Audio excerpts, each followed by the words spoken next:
चलो बेटा, ये आप देखो, आज 19 फरवरी और टॉपिक है आपका हाइड्रोकार्बन। इसमें आपका कंप्लीट हाइड्रोकार्बन होगा, एल्केन, एल्कीन, एल्काइन और आपका एरोमेटिक। और साथ में पूरा का पूरा एनसीईआरटी जो भी चीज दिया हुआ है, एल्केन का, हाइड्रोकार्बन का आपका आईयूपीएससी नोमेनक्लेचर का 1-2 क्वेश्चन होगा और आइसोमेरिज्म का 1-2 क्वेश्चन रहा होगा। ठीक, देखिए इसमें आपका क्या है। पहला क्वेश्चन देखिए आईयूपीएससी नोमेनक्लेचर से है। पहला क्वेश्चन आईयूपीएससी नोमेनक्लेचर से है और इसमें देखो, एक हमारे पास कंपाउंड है और एग्जामिनर इसका आईयूपीएससी नोमेनक्लेचर पूछ रहा है। तो इसमें ढंग से आप देखो तो एक आपका क्लोज चेन है, साइक्लिक है, और एक आपका ओपन है। ओपन वाले में कार्बन देखिए 1 2 3 4 और इसमें साइक्लिक में देखिए 1 2 3, ये आपके हैं। यहां पे ये देखो, ये आपका साइक्लिक कंपाउंड है, ये साइक्लिक कंपाउंड है, ये ओपन कंपाउंड है। जिसमें आपके कार्बन के नंबर कम, वो आपका हो गया साइड चेन, दूसरा वाला क्या हो गया, पेरेंट चेन। आइए आईयूपीएससी नाम लिखिए तो देखिए उधर से नोमेनक्लेचर होगा, जिधर से साइड चेन क्या होगा, पास। तो ये पहला कार्बन, ये दूसरा कार्बन, ये थर्ड और ये क्या हो गया, फोर्थ। सेकेंड कार्बन पे आपका लगा है साइक्लोप्रोपाइल, सेकेंड कार्बन पे आपका लगा है साइक्लोप्रोपाइल, तो इसका यूपीएससी नोमेनक्लेचर हो गया 2 साइक्लोप्रोपाइल ब्यूटेन। आगे आइए, क्वेश्चन नंबर 47 में देखिए, कह रहा है कि इस कंपाउंड का हम मोनोक्लोरिनेशन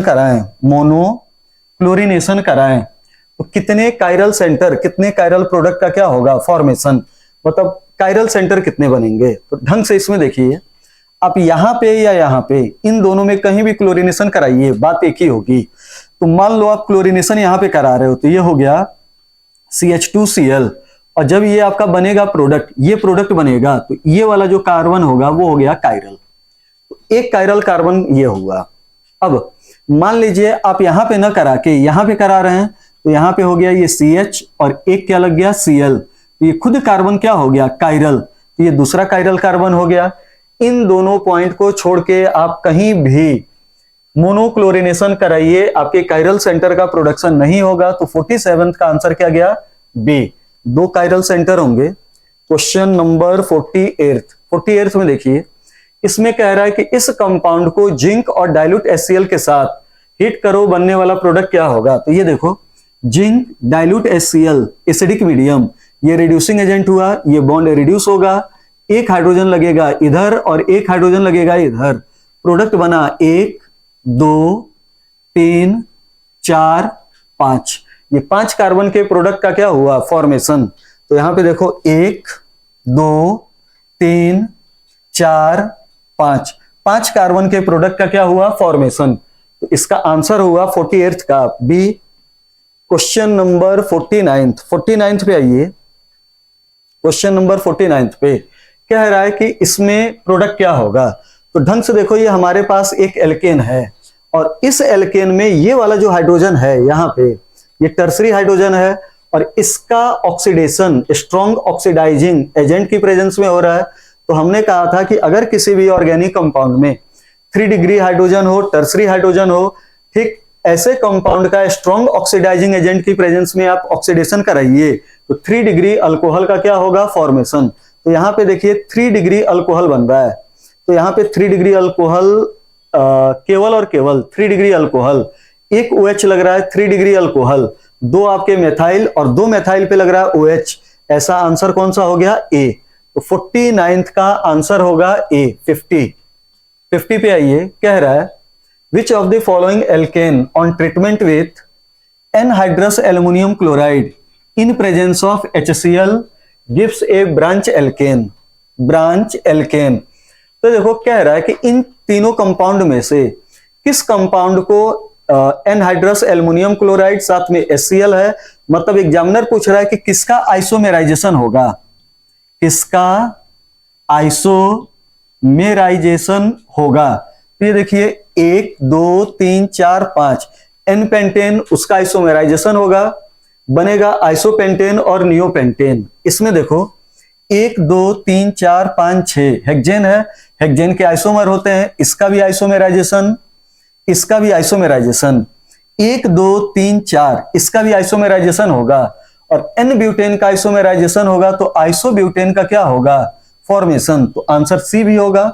अब देखिए ये भी हो रहा है, तो आपका कौन सा गया, डी। क्वेश्चन नंबर 51 में देखिए, if we convert the given following structure in Newman's projection, तो ये देखिए न्यूमेन्स प्रोजेक्शन में कह रहा है। तो यहां पे देखिए यहां पे इसमें देखो जिस साइड ए लगा हुआ है उसी साइड ए, similar valency same side, similar valency देखिए सेम साइड, सिमिलर वैलेंसी देखिए सेम साइड, मतलब यहां पे डिस्टेंस कम, सिमिलर वैलेंसी सेम साइड मतलब डिस्टेंस क्या हुआ, कम, और डिस्टेंस कम तो बेटा रिपल्सन, सॉरी सिमिलर वैलेंसी आपकी सेम साइड हुई तो डिस्टेंस क्या हुआ, कम, और डिस्टेंस कम हुआ तो रिपल्सन क्या हो गया, ज्यादा, और जब रिपल्सन ज्यादा होगा तो हाईली अनस्टेबल बनेगा, और हाईली अनस्टेबल का फॉर्म पार्शियल एक्लिप्स नहीं, क्या होगा, फुल्ली एक्लिप्स। तो आंसर होगा फुल्ली एक्लिप्स। क्वेश्चन नंबर 52 में देखिए कह रहा है increasing order of stability among the 3 main conformation eclipse anti gauche of two fluoroethanol. अगर हम नॉर्मल कंपाउंड की बात करें, नॉर्मल कंपाउंड की बात करें तो सबसे ज्यादा स्टेबल होता है एंटी फॉर्म, एंटी से कम होता है, एंटी से कम होता है गाउच, और गाउच से कम होता है आपका एक्लिप्स। ये आपका होता है, ये आपका होगा। लेकिन इस क्वेश्चन में देखिए आपका जो कंपाउंड दिया है ये 2-फ्लोरोइथेनॉल है, कंपाउंड ये है 2-फ्लोरोइथेनॉल, 2-फ्लोरोइथेनॉल। और जब 2-फ्लोरोइथेनॉल में आप बनाइएगा तो इसके गाउच फॉर्म में इस फ्लोरीन और इस H के बीच में इंट्रामोलिकुलर हाइड्रोजन बॉन्डिंग होगी, और इंट्रामोलिकुलर हाइड्रोजन बॉन्डिंग के कारण स्टेबिलिटी क्या होगी, ज्यादा। इंट्रामोलिकुलर हाइड्रोजन बॉन्डिंग के कारण स्टेबिलिटी क्या होगी, ज्यादा। तो आपका आंसर हो गया गाउच एंटी एक्लिप्स। इसमें सबसे ज्यादा स्टेबल हो गया गाउच फॉर्म, फिर हो गया एंटी, फिर क्या हो गया एक्लिप्स। नॉर्मल फॉर्म में स्टेबिलिटी होती है anti, then gauche, then eclipse. लेकिन अगर कोई भी कंपाउंड इंट्रामोलिकुलर हाइड्रोजन बॉन्डिंग से स्टेबलाइज हो तो जो उसका गाउच फॉर्म होता है उसमें इंट्रामोलिकुलर हाइड्रोजन बॉन्डिंग होती है, जिसके कारण गाउच की स्टेबिलिटी ज्यादा होती है और एंटी की क्या हो जाती है, कम। तो यहां पे आंसर सी था। अब अगले कंपाउंड में आइए, क्वेश्चन नंबर 53। ढंग से क्वेश्चन को देखिए, नीट का आया हुआ क्वेश्चन है।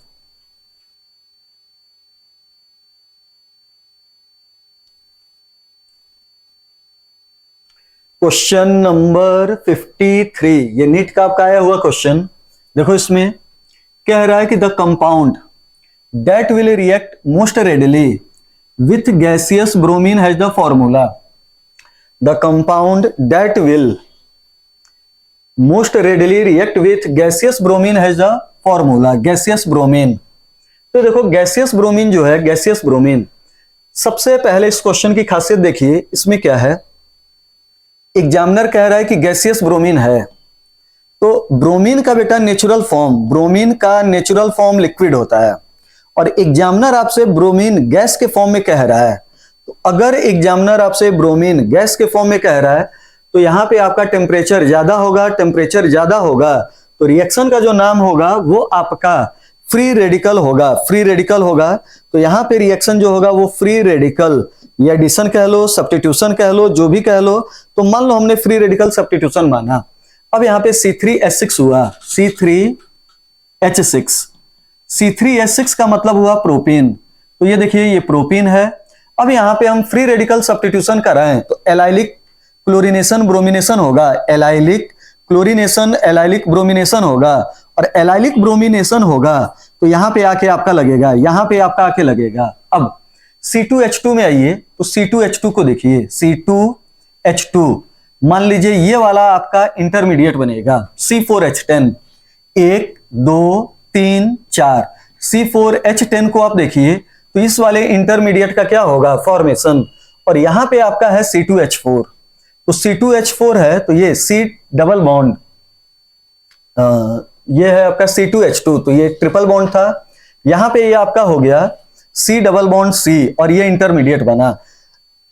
अब ये ब्रोमीन गैस है, फ्री रेडिकल रिएक्शन करा रहा है, यहाँ पे एल्कीन में फ्री रेडिकल आपका सब्स्टिट्यूशन होगा, मान लीजिए एडिशन न मानिए, स्टेबल इंटरमीडिएट बनाने के लिए सब्स्टिट्यूशन मान लीजिए, तो ये इंटरमीडिएट बना। बी वाले में, सेकेंड वाले में C2H2 में, C2H2 में इस वाले इंटरमीडिएट का क्या हुआ, फॉर्मेशन H हटाइए, ठीक। फिर आपका C4H10 में या तो ये स्टेबल या यहां से करिए तब स्टेबल इंटरमीडिएट, और C2H4 में ये इंटरमीडिएट स्टेबल बनेगा। अब इन चारों में से देखिए जिसका इंटरमीडिएट बेटा स्टेबल, जिसका इंटरमीडिएट क्या होगा स्टेबल, उसकी रिएक्टिविटी क्या होगी ज्यादा, जिसका इंटरमीडिएट स्टेबल उसकी रिएक्टिविटी क्या होगी ज्यादा। तो इसमें आंसर देखिए C3H6 का जो इंटरमीडिएट है वो रेजोनेंस से स्टेबलाइज हो रहा है, इसलिए आंसर कौन सा गया ए। क्वेश्चन नंबर 54 देखिए इसमें क्या है। अब यहां से इस क्वेश्चन को ढंग से देखना, बड़ा अच्छा ये क्वेश्चन है। मान लो हमारे पास एक कंपाउंड है CH3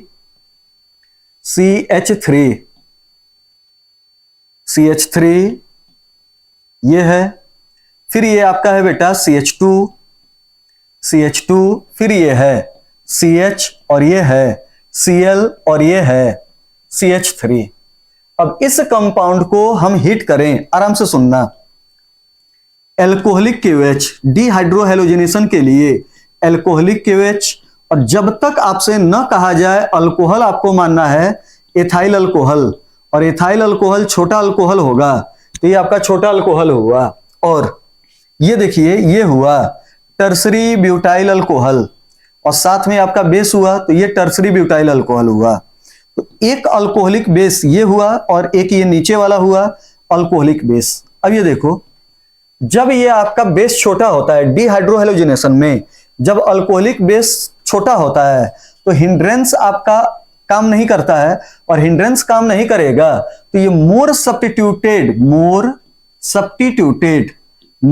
सब्स्टिट्यूटेड हाइड्रोजन को एलिमिनेट करेगा। लेकिन अगर बेटा एलिमिनेशन रिएक्शन में बेस बल्की है, बेस आपका बल्की है, तो ये लेस सब्स्टिट्यूटेड हाइड्रोजन को एलिमिनेट करेगा, लेस सब्स्टिट्यूटेड हाइड्रोजन को एलिमिनेट करेगा।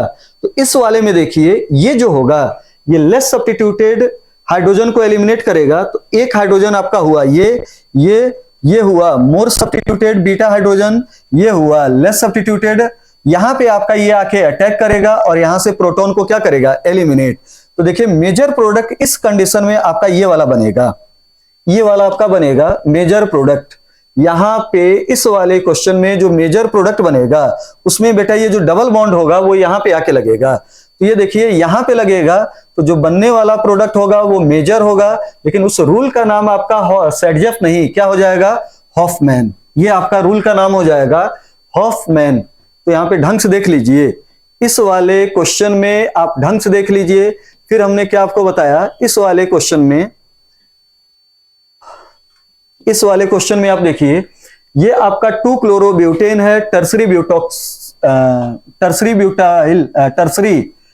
ब्यूटाइल अल्कोहल प्लस बेस है, बल्कि बेस है, और बल्कि बेस लेस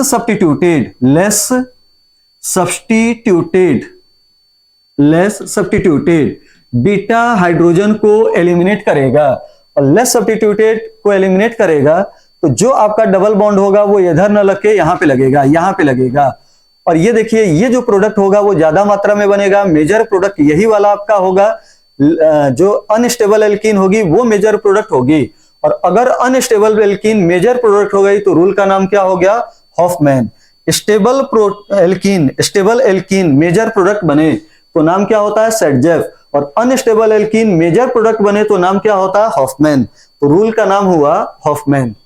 क्वेश्चन है ये क्वेश्चन नंबर 55 पे देखिए क्या है, कह रहा है which of the following undergoes fastest dehydration. तो हमने तरीका बताया था कि सबका OH हटाओ, इंटरमीडिएट बनाओ, OH हटाओ, इंटरमीडिएट कार्बोकैटायन बनाओ, इंटरमीडिएट कार्बोकैटायन बनाओ, इंटरमीडिएट कार्बोकैटायन बनाओ, और जिसका कार्बोकैटायन जितना ज्यादा स्टेबल डिहाइड्रेशन के लिए उसकी रिएक्टिविटी उतनी क्या होगी ज्यादा।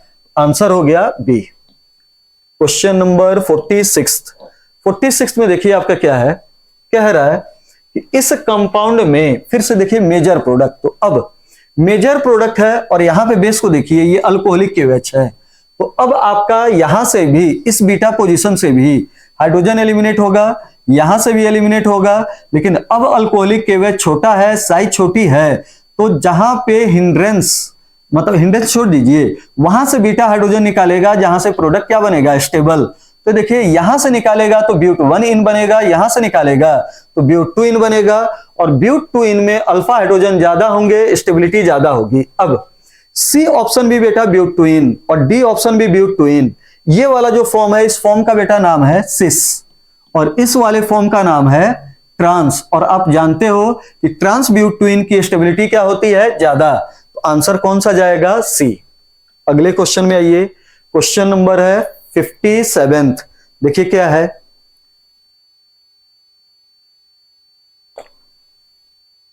फिफ्टी सेवेंथ में देखो, तो कह रहा है कि एल्काइन को एल्कीन में कन्वर्ट करना है तो क्या होगा। आंसर बेटा आपका दो होता है, एक होता है लिंडलार कैटलिस्ट और एक होता है बिर्च। लिंडलार कैटलिस्ट में पैलेडियम होता है, चारकोल होता है, थोड़ी सी मात्रा में बेरियम कंटेनिंग कंपाउंड होता है, सल्फर कंटेनिंग कंपाउंड होता है, और पिनोलिन होता है। और बिर्च रिडक्शन का जो होता है वो या तो लिथियम या sodium in presence of liquid ammonia, ये आपका होगा। तो इसमें आंसर देखिए आपका कौन सा गया, बी। क्वेश्चन नंबर 58 में आइए, क्वेश्चन नंबर 58 में आइए, तो देखिए क्या कह रहा है, statement 1, electron releasing group increases the reactivity of alkene। Electron releasing group increases the reactivity of alkene, सही है। इसका बेटा इंटरमीडिएट होता है कार्बोकैटायन, और जिसका कार्बोकैटायन जितना ज्यादा स्टेबल, उसकी रिएक्टिविटी उतना ज्यादा। कार्बोकैटायन को स्टेबल करेगा इलेक्ट्रॉन रिलीजिंग ग्रुप, या तो +R या +I या पॉजिटिव हाइपर कंजुगेशन। तो स्टेटमेंट 1 सही है।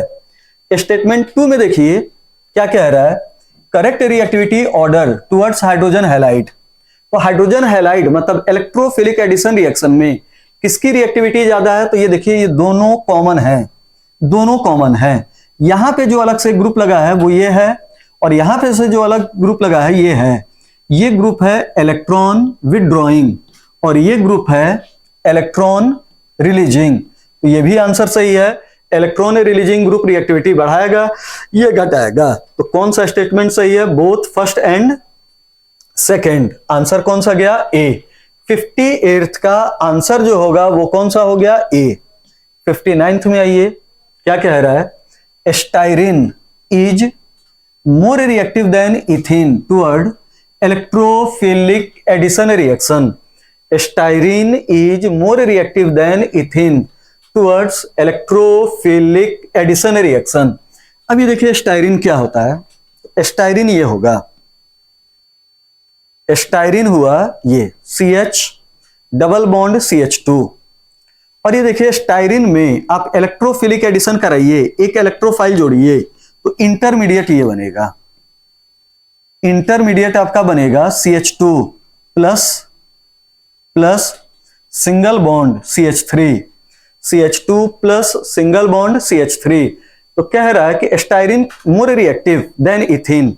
तो देखो इथीन किसी अलग फैक्टर से स्टेबलाइज नहीं हो रहा है, इसका कार्बोकैटायन इसका कार्बोकैटायन देखिए CH3 CH2 प्लस किसी भी अलग फैक्टर से स्टेबल नहीं होगा, जबकि स्टाइरिन का जो इंटरमीडिएट है ये रेजोनेंस से और हाइपर से दोनों से स्टेबल हो रहा है। तो ये बात सही है, styrene is more reactive than ethene towards electrophilic addition reaction. अब सेकेंड स्टेटमेंट कह रहा है carbocation in styrene is stabilised by resonance, ये भी आपका सही है। तो स्टेटमेंट 1 भी सही है, स्टेटमेंट 2 भी सही है। तो आंसर कौन सा जाएगा, डी।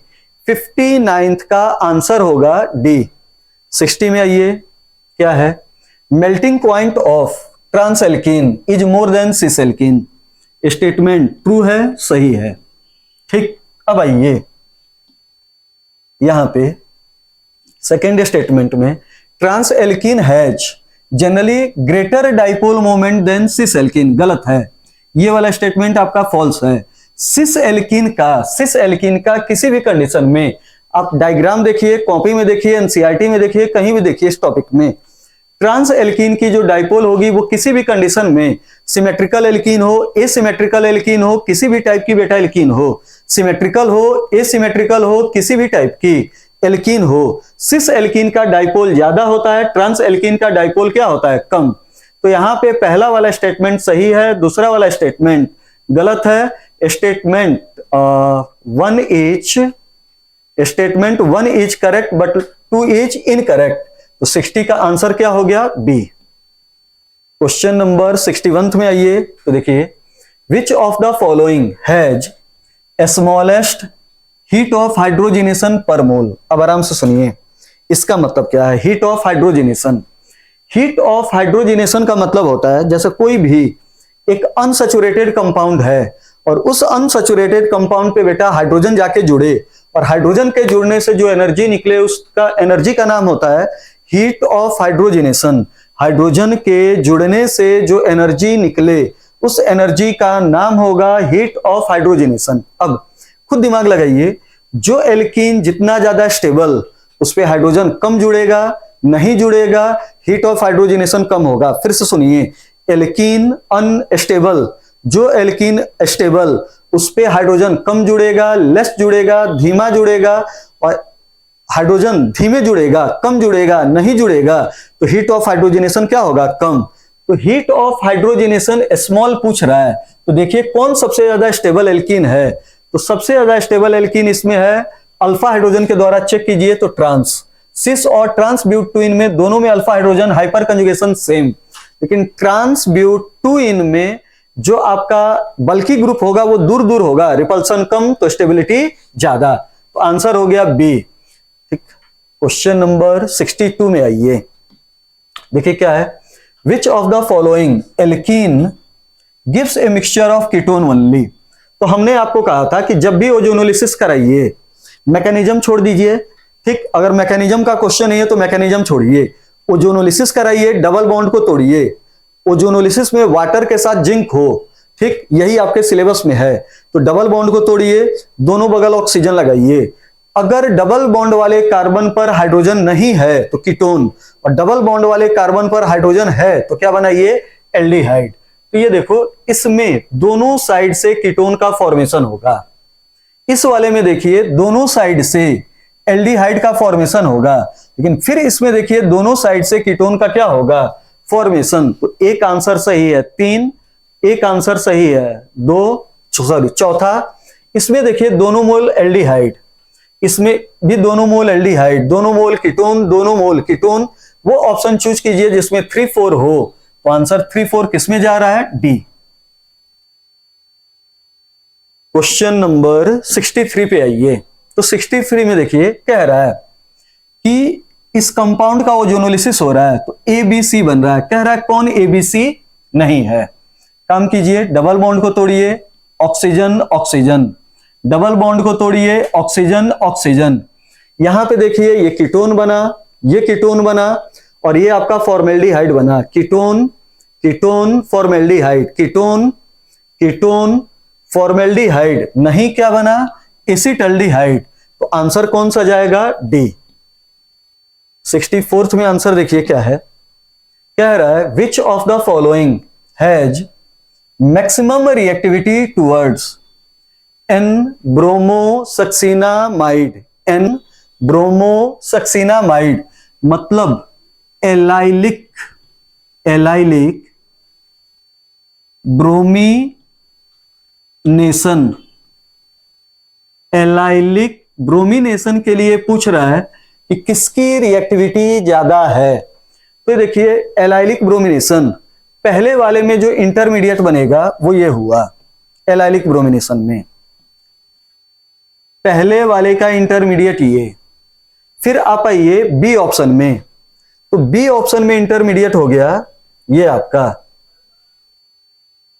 अच्छा, बी में एलाइलिक ब्रोमिनेशन नहीं होगा, तो बी में एलाइलिक ब्रोमिनेशन नहीं होगा, अनसैचुरेटेड पोजीशन पे एलाइलिक ब्रोमिनेशन नहीं होता है, ठीक। ए, फिर आप देखिए सी वाले में एलाइलिक ब्रोमिनेशन होगा, तो C वाले का जो एलाइलिक ब्रोमिनेशन होगा उसमें इंटरमीडिएट ये बना, ये हुआ, फिर आपका हुआ CH, फिर इस पोजीशन पे यहां पे इस पोजीशन पे यहां पे एक आपका हाइड्रोजन फ्री रेडिकल निकला और इंटरमीडिएट ये बना, तो CH CH double bond CH2, और D वाले में इंटरमीडिएट देखिए तो क्या हो गया, C ये आपका, फिर ये आपका हो गया CH डबल बॉन्ड CH2, फिर ये आपका हो गया CH3, और यहां पे ये आपका बेंजीन लगा है, बेंजीन लगा है। तो देखिए इस तीन में, A में, C में, D में, इन तीनों में आप देखिए तो NBS के लिए सबसे ज्यादा जो स्टेबल इंटरमीडिएट है वो D का फॉर्मेशन हो रहा है। तो ये स्टेबल, ये अनस्टेबल, इसकी रिएक्टिविटी क्या होगी, ज्यादा। तो 64th का आंसर आपका जाएगा D। 65th में आइए, क्या है, कह रहा है कि इस कंपाउंड का इस एल्कीन का HBr के साथ एक पर ऑक्साइड की प्रेजेंस में रिएक्शन हो तो बनने वाला इंटरमीडिएट क्या होगा, या मोस्ट प्रोबेबल इंटरमीडिएट क्या होगा, ठीक, मेजर प्रोडक्ट बनाने के लिए इंटरमीडिएट क्या होगा। तो खुद दिमाग लगाइए, इसमें या तो इंटरमीडिएट बनता है फ्री रेडिकल। अब ये बताओ इसमें जो आपका प्रोडक्ट बनता है वो आपका 2 ब्रोमो नहीं 1 ब्रोमो बनता है, जबकि इसमें प्रोडक्ट क्या बना है, 2 ब्रोमो, और यहां पे क्या बना है, 1 ब्रोमो, और स्टेबल इंटरमीडिएट बनता है। तो यहां पे देखो एक हाइपर है और यहां पे हाइपर कितने हैं, 3 3 6 और 2 8। आंसर कौन सा हो गया, डी। 65th का आंसर हो गया डी। आइए 66 में देखिए क्या है आपका क्वेश्चन, कह रहा है which of the following represent correct numbering. तो देखो कह रहा है कि इन चारों कंपाउंड में से किस कंपाउंड की नंबरिंग सही होगी। नंबरिंग उधर से कीजिए, फिर से सुनिए, नंबरिंग उधर से कीजिए जिधर से मल्टीपल बॉन्ड पास हो। अब कभी भी गलती ना कीजिएगा कि जिधर से डबल बॉन्ड पास हो। अगर किसी भी ऑर्गेनिक कंपाउंड में डबल बॉन्ड ट्रिपल बॉन्ड दोनों हो तो नंबरिंग उधर से कीजिए जिधर से डबल ट्रिपल कोई भी एक पास दिख जाए। अब दोनों किनारों से डबल ट्रिपल सेम पोजीशन पे हो तो बेटा डबल के नाम में आता है इन, ट्रिपल के बॉन्ड में नाम में आता है आइन। अल्फाबेटिकल अकॉर्डिंग इन की प्रायोरिटी ज्यादा, नंबरिंग उधर से होगी जिधर से इन डबल बॉन्ड क्या हो, पास। तो देखो नंबरिंग इधर से हुई है, ये सही है डबल बॉन्ड के साइड से।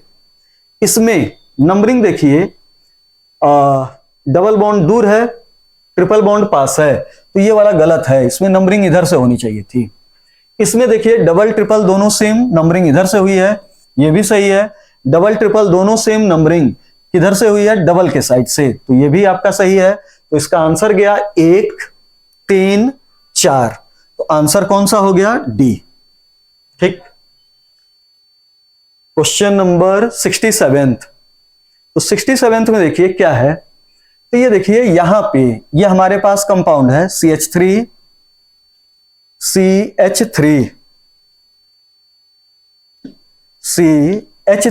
ये हमारे पास कंपाउंड है, यहां से पढ़िए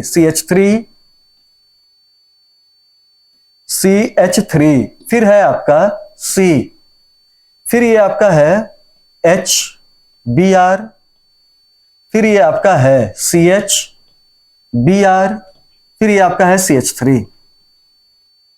अब ये देखिए इस कंपाउंड से हमें CH3 C फिर ये C ट्रिपल बॉन्ड C, फिर ये आपका देखिए CH3, ये हमें बनाना है 1 2 3 4 1 2 3 4। इस प्रोडक्ट का हमें क्या करना है, फॉर्मेशन। तो बताओ बेटा एक बार डिहाइड्रोहेलोजिनेशन नहीं, ढंग से देखिए 2 बार डिहाइड्रोहेलोजिनेशन कराना होगा। और जब आप इस कंपाउंड में 2 बार डिहाइड्रोहेलोजिनेशन कराओगे तो 2 बार अल्कोहलिक बेस या बेस यूज करोगे। पहली बार डिहाइड्रोहेलोजिनेशन इस कंपाउंड में कराइए, पहली बार डिहाइड्रोहेलोजिनेशन कराइए तो या तो यूज होगा अल्कोहलिक KOH, या यूज होगा सोडामाइड, लेकिन आप NCERT में जाके पढ़िए, जब सेकेंड स्टेप में डिहाइड्रोहेलोजिनेशन कराओगे तो कार्बन और हेलोजन के बीच में, ब्रोमीन के बीच में ये पार्शियल डबल बॉन्ड कैरेक्टर आ जाएगा।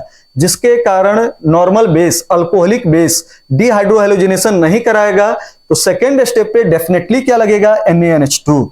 पहले स्टेप पे आप लगाइए अल्कोहलिक KOH या NaNH2, दूसरे स्टेप में डेफिनेटली क्या लगेगा, NaNH2। तो देखिए आंसर क्या हुआ, अल्कोहलिक KOH एक ऑप्शन में है, एक्वस नहीं, alcoholic KOH followed by sodamide.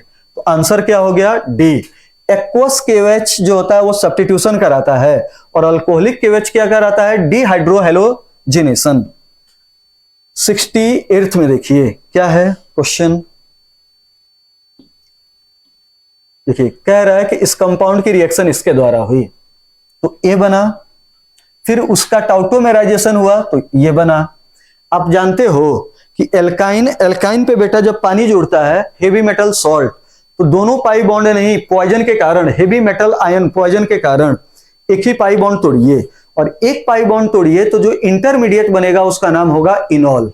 तो देखिए इसमें यही चीज पूछ रहा है कि इंटरमीडिएट क्या है, तो इंटरमीडिएट आप बनाइए। तो देखिए CH3 C triple bond CH, केवल और केवल एक बार पानी जोड़िए H+ और OH-। अनसिमेट्रिकल एल्कीन है, शिफ्टिंग उधर कीजिए जिधर इलेक्ट्रोनेगेटिविटी ज्यादा, तो इस पे आएगा माइनस, इस पे आएगा प्लस, इस माइनस पे ये प्लस जोड़ दीजिए और इस प्लस पे ये माइनस जोड़ दीजिए, तो देखिए बन गया जो इनॉल, उसका फॉर्मूला हुआ CH3COH डबल बॉन्ड, फिर ये आपका हो गया CH2 और इस प्रोडक्ट का क्या हो गया, फॉर्मेशन। तो जो आंसर होगा वो कौन सा हो गया, बी। तो इसका सही आंसर जो होगा वो कौन सा हो गया, बी। क्वेश्चन नंबर 69 में देखिए क्या है, कह रहा है 69 में, क्वेश्चन नंबर 69 कह रहा है पहले असर्शन व्हेन, ये ध्यान दीजिएगा स्टेटमेंट नहीं है, when double bond and triple bond are in conjugation then electrophile is added to triple bond. When double bond and triple bond are in conjugation then electrophile is added to triple bond। बात सही है।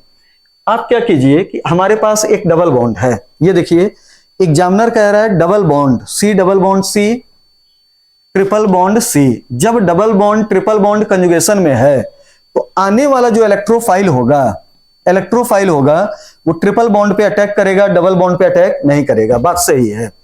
आप यहां पे ये देखिए electron की shifting इस साइड होगी, ये इलेक्ट्रॉन की शिफ्टिंग होगी। आराम से इस रेजोनेंस को देख लीजिए, डबल सिंगल मतलब पाई सिंगल पाई, और इधर देखिए ये कार्बन sp हाइब्रिडाइड है और ये कार्बन जो है ये आपका sp2 हाइब्रिडाइड है। इसकी इलेक्ट्रोनेगेटिविटी ज्यादा, तो रेजोनेंस के कारण इलेक्ट्रॉन की शिफ्टिंग इधर होगी। अब आप एक बार इस ट्रिपल बॉन्ड के एक पाई बॉन्ड को तोड़िए और इलेक्ट्रोफाइल जोड़िए, इंटरमीडिएट बनाइए और एक बार ये काम यहां कीजिए, तो इसका जो इंटरमीडिएट होगा वो स्टेबल और इंटरमीडिएट स्टेबल, तो रिएक्टिविटी क्या हो जाएगी, ज्यादा। असर्शन सही है। अब अगला इसमें आइए, when double bond and triple bond are not in conjugation, double bond and triple bond are not in conjugation then electrophile is added to double bond, ये भी सही है। अब केवल और केवल ये देखिए डबल बॉन्ड है, जैसे CH2 डबल बॉन्ड CH2 है, तो इस पे आप इलेक्ट्रोफाइल एक प्रोटॉन जोड़िए तो इंटरमीडिएट ये बनेगा CH3 CH2 प्लस, और यही काम आप एल्काइन पे कीजिए, एक इलेक्ट्रोफाइल जोड़िए H+ को जोड़ दीजिए, तो देखिए क्या बना, CH2 डबल बॉन्ड CH+, ये आपका बना। अब आप ढंग से देखिए तो ये वाला इंटरमीडिएट ज्यादा स्टेबल, ये वाला इंटरमीडिएट ज्यादा क्या है, स्टेबल, और ये इंटरमीडिएट ज्यादा स्टेबल है, ये इंटरमीडिएट ज्यादा स्टेबल है, तो इसका रिएक्टेंट अनस्टेबल होगा, रिएक्टिविटी क्या होगी, ज्यादा। तो यहां से कंक्लूजन ये निकला कि इलेक्ट्रोफिलिक एडिशन के लिए, आने वाले इलेक्ट्रोफाइल के लिए generally double bond more reactive, triple bond less reactive due to formation of stable carbocation intermediate in case of electrophile. लेकिन अगर यही बेटा double bond triple bond conjugation में हो तो इलेक्ट्रोफिलिक एडिशन रिएक्शन के लिए ज्यादा रिएक्टिव डबल बॉन्ड नहीं, क्या होगा, ट्रिपल बॉन्ड। तो दोनों बात तो सही है, लेकिन खुद सोचिए कि स्टेटमेंट मतलब असर्शन सही है, रीजन सही है, लेकिन इसकी सही रीजनिंग ये है कि नहीं। तो सही रीजनिंग जो होगी वो यहाँ पे इंटरमीडिएट की स्टेबिलिटी होगी। तो असर्शन भी सही है, रीजन भी सही है, लेकिन करेक्ट एक्सप्लेनेशन नहीं है। तो इसका आंसर होगा both A and assertion and reason are correct, but reason is both assertion and reason are correct, but reason is not correct explanation of A। तो इसमें आंसर क्या हो गया, A। ठीक, क्वेश्चन नंबर 70 में आइए। तो देखिए HBr सिंपल क्वेश्चन आपका।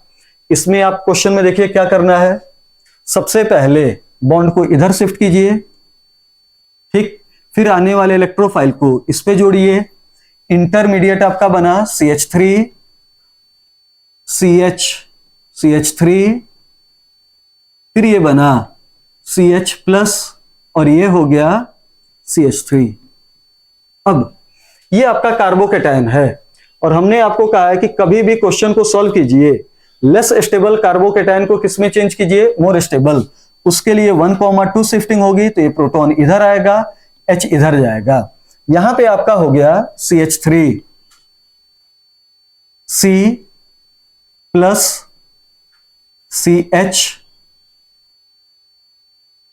CH3 CH3, यहां पे गलती हो रही है, ये था CH3, तो ये प्लस इधर H इधर, तो C ये हो गया CH3, फिर ये हो गया CH2, फिर ये हो गया CH3। अब आप क्या कीजिए कि इस कंपाउंड पे Br- को लाके जोड़ दीजिए, इस कंपाउंड पे किसको जोड़ दीजिए, Br, और प्रोडक्ट का क्या कर लीजिए, फॉर्मेशन। तो ढंग से देख लीजिए इसमें आंसर कौन सा जा रहा है, बी। क्वेश्चन नंबर 71 देखिए, कह रहा है in the reaction with HCl an alkene reacts in accordance with Markovnikov rule to give a product 1-chloro-1-methyl cyclohexane। the possible alkane is, कौन alkane होगा, तो इसमें आप क्या कीजिए, इसमें आप जोड़िए HCl को, इसमें आप किसको जोड़िए, HCl। तो देखो ये निगेटिव डबल बॉन्ड HCl का ये निगेटिव पार्ट हुआ, Cl- निगेटिव पार्ट यहां पे जोड़ दीजिए और H को यहां पे जोड़ दीजिए, तो ये बन गया 1-chloro-1-methyl cyclohexane। सेम Cl- को यहां पे जोड़ दीजिए, निगेटिव पार्ट उस डबल बॉन्ड कार्बन पे जोड़िए जहां पे हाइड्रोजन का नंबर कम हो, मार्कोनिकॉफ रूल के द्वारा। तो यहां पे हो गया Cl और यहां पे क्या हो गया, H। तो ये और ये दोनों प्रोडक्ट सेम होंगे, जिसका नाम होगा 1-chloro-1-methyl cyclohexane। आंसर कौन सा हो गया, सी। क्वेश्चन नंबर 72 कह रहा है कि साइक्लोऑक्टा टेट्राइन नॉन एरोमेटिक होता है, क्यों। तो हमने बताया था इसका रीजन कि जब ये आपका हाईली अनस्टेबल होता है तो अपना शेप चेंज करता है और ट्यूब लाइक शेप में क्या हो जाता है, चेंज। और इस ट्यूब लाइक शेप के कारण, इस नॉन प्लेनर शेप के कारण ये क्या हो जाता है, नॉन एरोमेटिक। तो आंसर कौन सा गया, सी। क्वेश्चन नंबर 73 देखो, कह रहा है इस कंपाउंड का, ये कह रहा है कि ये in presence of HCl can be converted to. तो देखिए HCl एसिड है और एसिड को क्या चाहिए, बेस।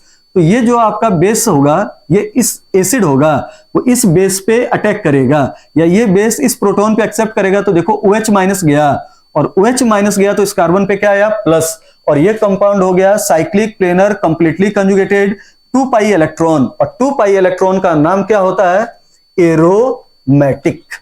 आंसर हो गया 73 का ए।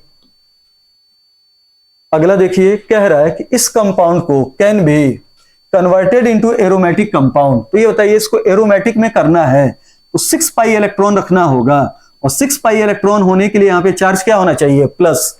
6 पाई इलेक्ट्रॉन होने के लिए यहां पे चार्ज क्या होना चाहिए, प्लस। अब बताओ यहां पे प्लस हो तो ये Cl- बाहर जाना चाहिए, ये बॉन्ड टूटना चाहिए, और इस Cl माइनस को निकालने के लिए प्रेसिपिटेट के फॉर्म में क्या यूज होगा, AgNO3।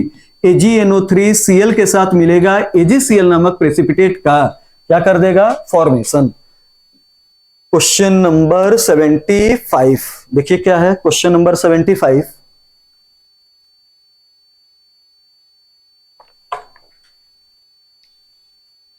क्या रहा है, identify the correct product of the following reaction is. तो ये देखो क्या कह रहा है, identify the correct product of the following reaction. तो देखिए मेसाइटिलीन है, सॉरी मेसाइटिलीन कह रहे हैं, प्रोपाइन है, ठीक, ये 3 मोल होता है, लिया जाता है जनरली, और ये रेड हॉट आयरन ट्यूब की प्रेजेंस में है। तो इसको आपने देखा होगा कि ये जब पॉलीमराइज होता है, ये पॉलीमराइज होता है तो ये बनता है एसिटिलीन, सॉरी ये 3 मोल पॉलीमराइज होता है तो क्या बनता है, बेंजीन। और ढंग से देखिए हर दूसरे कार्बन पे ये आपका मेथाइल लगेगा, तो ये देखो इस प्रोडक्ट का क्या हो गया, फॉर्मेशन, जिसका नाम क्या हो गया, मेसाइटिलीन। क्वेश्चन नंबर 76 देखिए क्या है, क्वेश्चन नंबर 76 में कह रहा है consider the following reaction and identify the major product. तो देखो ग्रिग्नाडिएंट है, एसिडिक हाइड्रोजन कंटेनिंग कंपाउंड है, ये एसिडिक हाइड्रोजन कंटेनिंग कंपाउंड इस माइनस पे जाके लगेगा और बेंजीन का क्या हो जाएगा, फॉर्मेशन। तो इसका आंसर क्या हो गया, ए।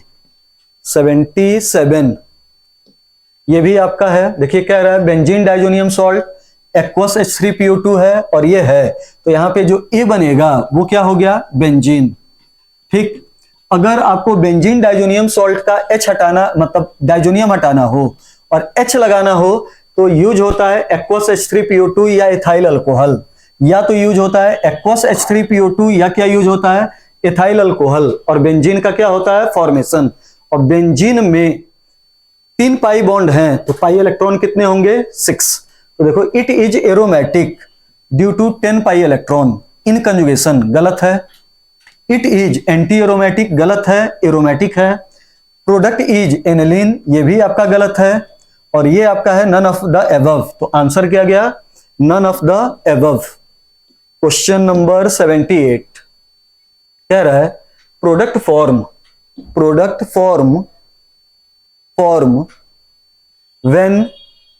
when phenyl product form when phenyl methanoic acid undergoes soda lime decarboxylation। कह रहा है 1 phenyl methanoic acid, मतलब एग्जामिनर अगर ढंग से सोचिए तो देखिए मिथेनोइक एसिड एक कार्बन का एसिड हुआ, फॉर्मिक एसिड, और फॉर्मिक एसिड का H हटा और वहां पे ये लग गया, तो इसका नाम हुआ 1 फेनाइल मिथेनोइक एसिड। और 1 फेनाइल मिथेनोइक एसिड का सोडा लाइम के द्वारा डिकार्बोक्सिलेशन हो, NaOH प्लस CaO, इसके द्वारा डिकार्बोक्सिलेशन हो, तो ये कार्बन डाइऑक्साइड बाहर गया और ये हाइड्रोजन यहां पे आके चिपकेगा और बेंजीन का क्या हो जाएगा, फॉर्मेशन। इसमें सही आंसर कौन सा गया, सी। क्वेश्चन नंबर 79 देखो कह रहा है the electrophile involve in sulphonation of benzoic acid. तो बेंजोइक एसिड के सल्फोनेशन में 2 टाइप का इलेक्ट्रोफाइल होता है, कैटायनिक और एक न्यूट्रल। कैटायनिक नहीं दिया है, न्यूट्रल आंसर लगाइए SO3। क्वेश्चन नंबर 80 कह रहा है ये हमारे पास एक बेंजीन है, उसका ये प्रोडक्ट है और ये आपका है। तो यहां पे देखिए इसमें देखिए चेंज आपका कराया गया था, बोथ A एंड B, ये आपका चेंज कराया गया था, बोथ A एंड B। लेकिन इसमें आंसर A नहीं होगा, जब आपका ये एनहाइड्रस एल्यूमिनियम क्लोराइड या ब्रोमाइड होगा, तो देखिए इंटरमीडिएट आपका जो इलेक्ट्रोफाइल पहले स्टेप में जनरेट होगा वो हो गया CH3 CH2 CH2 और यहां पे ये होगा प्लस। अब ये रीअरेंज होगा, ये इधर आएगा, ये इधर आएगा, तो आपका इलेक्ट्रोफाइल जनरेट होगा CH3 CH प्लस और ये हो गया CH3 और बनेगा आपका आइसोप्रोपाइल बेंजीन। एनसीईआरटी का क्वेश्चन टॉपिक के अंदर का है, इसका सही आंसर कौन सा गया, बी। 81 में आइए, तो 81 में देखिए आपका क्वेश्चन कह रहा है ऑर्थोजाइलिन ऑन ओजोनोलिसिस क्या देगा। तो ये भी आपका एनसीईआरटी का क्वेश्चन, एनसीईआरटी एक्सरसाइज में ये क्वेश्चन आपका पड़ा हुआ है। एनसीईआरटी एक्सरसाइज में देखिए एरोमेटिक कंपाउंड जो पीछे एक्सरसाइज दिया होता है उसमें ये क्वेश्चन है। तो देखिए पेपर पे आप ऑर्थोजाइलिन बनाइए, तो देखिए ये बना, ये बना, ये बना, और जाइलिन आपका होता है CH3, तो ये आपका ऑर्थोजाइलिन हुआ। एक बार डबल बॉन्ड को यहां से तोड़िए, ऑक्सीजन लगाइए, ऑक्सीजन। एक बार डबल बॉन्ड यहां से तोड़िए, ऑक्सीजन लगाइए, और यहां भी क्या लगाइए, ऑक्सीजन। एक बार डबल बॉन्ड तोड़िए, ऑक्सीजन लगाइए, ऑक्सीजन। तो ढंग से देखिए इस प्रोडक्ट को, ये बन रहा है ग्लाइऑक्जल। इसको देखिए ये डाइमेथाइल ग्लाइऑक्जल, और ये क्या बना, मेथाइल ग्लाइऑक्जल। ठीक इस प्रोडक्ट को देखिए CH3 C double bond O single bond C double bond O CH3 di methyl glyoxal. इसका नाम हुआ, इसका ग्लाइऑक्जल, इसका नाम हुआ ग्लाइऑक्जल, इसका भी नाम क्या हुआ, ग्लाइऑक्जल, और इसका नाम हुआ डाइमेथाइल ग्लाइऑक्जल। और आप क्या कीजिए कि जो ऑर्थोजाइलिन लीजिए, एक बार ये वाला डायग्राम लीजिए, एक बार ये वाला, तो आप ऑर्थोजाइलिन में एक बार ऐसे डायग्राम यूज कीजिए, ये वाला, और यहां पे आप कराइए। तो ये देखिए ऑक्सीजन, ऑक्सीजन, ऑक्सीजन, ऑक्सीजन, यहां पे आपका लग गया ऑक्सीजन और ऑक्सीजन। तो देखिए ग्लाइऑक्जल, मेथाइल ग्लाइऑक्जल, मेथाइल ग्लाइऑक्जल। तो ऑर्थोजाइलिन का पेपर पे 2 डायग्राम बनेगा, केकुले वाले 2 बेंजीन को बनाइए और फिर ओजोनोलिसिस कराइए, तो 3 प्रोडक्ट बनेंगे। रेशियो कुछ भी हो, प्रोडक्ट बनेंगे 3। एक का नाम होगा ग्लाइऑक्जल, एक का नाम होगा मेथाइल ग्लाइऑक्जल, और एक का नाम क्या होगा, डाइमेथाइल ग्लाइऑक्जल। डाइमेथाइल ग्लाइऑक्जल, ग्लाइऑक्जल, और ये ग्लाइऑक्जल। तो आंसर कौन सा गया, डी। इसमें सही आंसर है डी। तो ये आपका हुआ 82।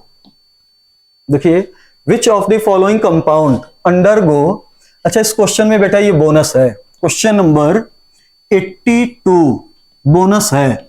इस क्वेश्चन में करेक्शन था विच of the compound will not go Friedel craft reaction.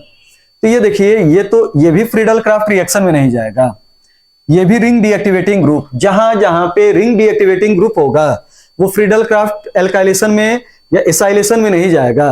ये देखो try alkyl ammonium ion -R होता है, स्ट्रॉन्ग -R नहीं जाएगा। ये इस साल नीट का क्वेश्चन, ये आपका एनिलीन फ्रीडल क्राफ्ट ना तो एल्काइलेशन ना ही फ्रीडल क्राफ्ट एसाइलेशन, कुछ नहीं देगा, तो ये भी आंसर हुआ। और ये देखो जो रीजनिंग इसकी होती है वही रीजनिंग इसकी, तो ये भी फ्रीडल क्राफ्ट एल्काइलेशन नहीं देगा। होता क्या है कि नाइट्रोजन के पास एक लोन पेयर, नाइट्रोजन के पास एक लोन पेयर, और जब एल्काइलेशन का रिएजेंट कैटलिस्ट यूज होता है एनहाइड्रस एल्युमिनियम क्लोराइड, तो इसकी ऑक्टेट को कंप्लीट करने के लिए नाइट्रोजन एक अपना लोन पेयर इसको दे देता है, जिसके कारण यहां पे चार्ज आता है प्लस, और जो ग्रुप आपका रिंग एक्टिवेटिंग था वो क्या हो जाता है, डीएक्टिवेटिंग।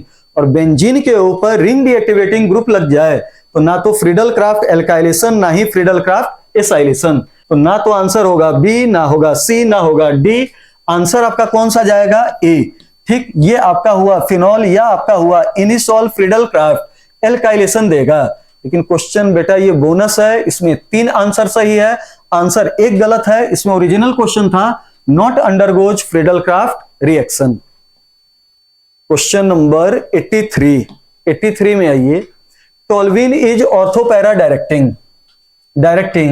तो टोल्विन ऑर्थोपैरा डायरेक्टिंग होता है क्यों, इसके लिए रीजन होता है हाइपर कंजुगेशन।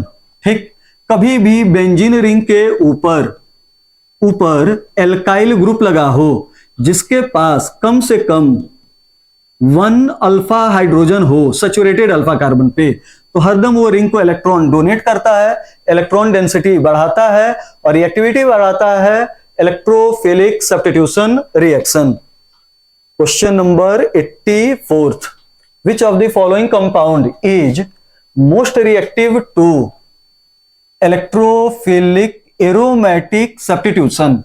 तो देखो मोर रिएक्टिव पूछ रहा है, तो यहां पे देखो लोन पेयर थोड़ा सा कंजुगेशन में है, लोन पेयर थोड़ा सा कंजुगेशन में है। यहां पे देखिए डोनर एटम है नाइट्रोजन और डोनर एटम नाइट्रोजन, नाइट्रोजन की इलेक्ट्रोनेगेटिविटी कम तो इलेक्ट्रॉन डोनेशन टेंडेंसी ज्यादा, तो आंसर कौन सा जाएगा, C. Question number 85, compare the rate of electrophilic aromatic substitution. तो देखो सबसे ज्यादा तो ये फिनॉक्साइड आयन होगा, माइनस होगा, माइनस की इलेक्ट्रॉन डोनेशन टेंडेंसी क्या होती है, ज्यादा। तो आंसर हो गया सबसे ज्यादा फिनॉक्साइड। अब यहां पे डोनर एटम ऑक्सीजन, यहां पे मेथाइल और ये एनिलीन। ऑक्सीजन की डोनर टेंडेंसी कम, एनिलीन की ज्यादा। तो एक के बाद आएगा 4, एक के बाद आएगा 4, 4 के बाद आएगा 2, और ये देखो ये हाइपर होता है, हाइपर वीक होता है। तो आंसर कौन सा गया, डी। सबसे ज्यादा इलेक्ट्रॉन डोनेट करता है रेजोनेंस, उससे कम डोनेट करता है हाइपर। तो हाइपर वालों की रिएक्टिविटी कम, रेजोनेंस वालों की ज्यादा। आंसर क्या जाएगा, डी 86।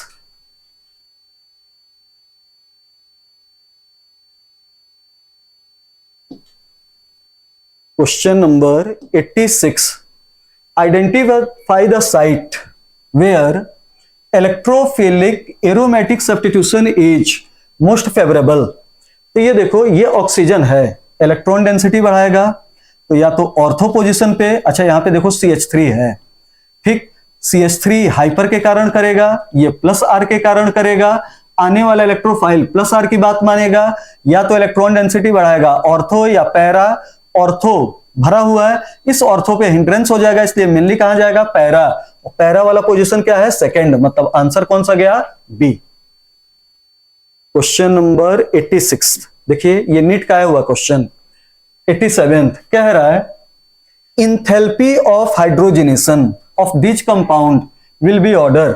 इंथैल्पी का मतलब होता है एनर्जी, इंथैल्पी का मतलब एनर्जी।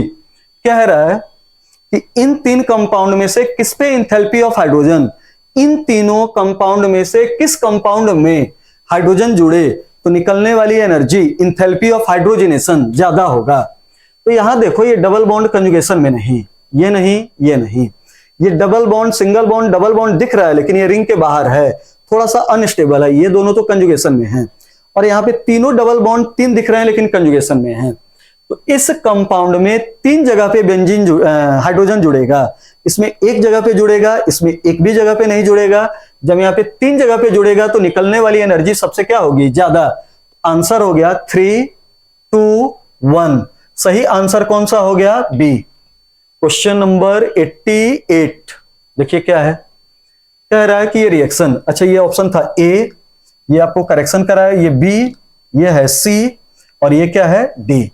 तो देखिए इस कंपाउंड में क्या है, इन द गिवन रिएक्शन हमारे पास ये कंपाउंड है, ठीक, ये कंपाउंड है।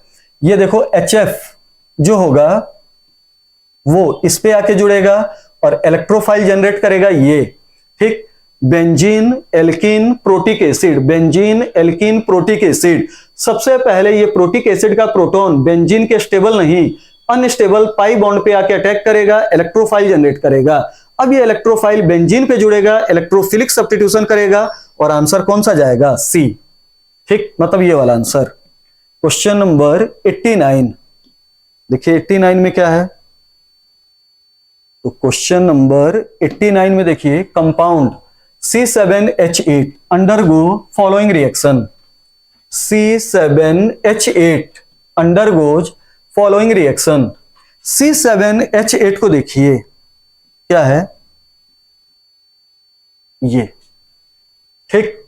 इसका आराम से देखिए, एरो के नीचे लिखा हुआ है हीट, 3 मोल क्लोरीन। हीट है तो ये side chain allylic benzylic substitution होगा और प्रोडक्ट बनेगा ये। तो प्रोडक्ट बना C, Cl, Cl, Cl, ये बना। फिर इस कंपाउंड का ब्रोमिनेशन हो रहा है लुईस एसिड की प्रेजेंस में, ठीक। तो देखिए ये आपका जो CCl3 है रिंग एक्टिवेटिंग नहीं, रिंग डीएक्टिवेटिंग ग्रुप है। तो आने वाला ब्रोमीन ऑर्थो पैरा पे न लग के कहां पे लगेगा, मेटा। तो आने वाला ब्रोमीन यहां पे आके लगा, तो ये हो गया C, Cl, Cl, और ये क्या हो गया, Cl, और ये हो गया ब्रोमीन। क्लियर हो गया। अब इस कंपाउंड की रिएक्शन हमने किसके साथ करा दी, जिंक HCl, और जिंक HCl रिड्यूसिंग एजेंट होता है एलिफैटिक, हाइड्रोजन को क्या कर देता है, reduce. Aliphatic carbon hydrogen bond को रिड्यूस, तो देखो रिड्यूस करेगा, दोनों साइड H, दोनों साइड H, दोनों साइड H, तो H इधर का H, तो देखो ये फिर से क्या हो गया, टोल्यूइन। आंसर हो गया 3 ब्रोमोटोल्विन, 3 ब्रोमोटोल्विन या मेटाब्रोमोटोल्विन। आंसर कौन सा जाएगा? सी। 89th का आंसर जाएगा सी। क्वेश्चन नंबर 90 में देखो तो क्या है आपका, कह रहा है इन द फॉलोइंग रिएक्शन, ये देखिए 3 मोल, ये आपका कंपाउंड है रेड हॉट आयरन ट्यूब, तो बनने वाला जो प्रोडक्ट होगा वो हो गया मेसाइटिलीन। बनने वाला जो प्रोडक्ट होगा वो हो गया मेसाइटिलीन। यहां पे लगा CH3, यहां पे लगा CH3 और यहां पे लगा बेटा CH3। पूछ रहा है कि नंबर ऑफ सिग्मा बॉन्ड कितने होंगे। अच्छा याद रखिएगा, यहां पे हाइड्रोजन बचा हुआ है, ये हाइड्रोजन होगा और यहां भी हाइड्रोजन होगा, ये हाइड्रोजन हटा है तब मेथाइल लगा है। अब काउंट करो सिग्मा बॉन्ड कितने, तो देखिए 3 सिग्मा बॉन्ड, ये 3 हाइड्रोजन वाले, फिर 3 4 4 3 4 4 5 3 8 9 10 13 14, ठीक 14 15 15 तो ये रिंग के बाहर दिख रहे हैं। अब रिंग के अंदर ये 6 होते हैं, तो 15 और 6 कितने हो गए? 21। तो ये आपका बेटा पूरा हाइड्रोकार्बन, हाइड्रोकार्बन के 90 के 90 क्वेश्चन थे। अब अगला अपना टॉपिक देखिए और आज से ही आप लग जाइए अगले वाले टॉपिक पे। अगला जो टॉपिक है संडे को, वो टॉपिक देखिए आपका फिजिकल केमिस्ट्री का है और टॉपिक का नाम क्या है? सॉल्यूशन। तो इस टॉपिक पे लगिए और तैयारी शुरू कर दीजिए आज ही से।